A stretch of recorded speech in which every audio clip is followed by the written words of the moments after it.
ഇത് കണ്ടോ, ഇന്നലെ എന്റെ കൈ ചെറുതായിട്ടൊന്ന് പൊള്ളി. അത് എങ്ങനെ ഇംഗ്ലീഷിൽ പറയാൻ നോക്കാം? My hand got burned. My hand got burned. എപ്പോഴാ പറ്റിയേ? When did it happen? അത് എപ്പോഴാ സംഭവിച്ചേ, അല്ലെങ്കിൽ അത് എപ്പോഴാ പറ്റിയേ? When did it happen? നിങ്ങൾ ശ്രദ്ധിക്കേണ്ട ഒരു കാര്യം എന്താണെന്നറിയോ? ഡിഡ് യൂസ് ചെയ്ത പിന്നെ നമ്മൾ എന്ത് യൂസ് ചെയ്ത്? പാസ്റ്റ് ടെൻസ് യൂസ് ചെയ്യാൻ പാടില്ല. ഓക്കെ? എപ്പോഴാ വേദന തുടങ്ങിയത് എങ്ങനെ ചോദിക്കാം? When did the pain start? എപ്പോഴാ വേദന തുടങ്ങിയേ? When did the pain start? ഒരുപാട് വേദനിക്കുന്നുണ്ടോ? Does it hurt a lot? Does it hurt a lot? വിഷമിക്കേണ്ട, അല്പം മെഡിസിൻ തേച്ചാൽ മതി കേട്ടോ. Don't worry, apply some medicine. Don't worry, apply some medicine. ഇപ്പോ സുഖം തോന്നുന്നുണ്ടോ? Are you feeling better now?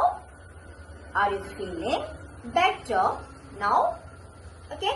ഇനി വേദന ഉണ്ടെങ്കിൽ എന്നോട് പറയണേ. എന്നെങ്ങനെയാ പറയാം? Tell me if you feel pain. Tell me if you feel pain. Okay? ഇനി മെഡിസിൻ സമയത്ത് കഴിക്കണം എന്നെങ്ങനെ പറയും? കൃത്യസമയത്ത് കഴിക്കുക. On time. Take medicine on time. പതിവായിട്ട് കഴിക്കണം എന്നാണെങ്കിലോ?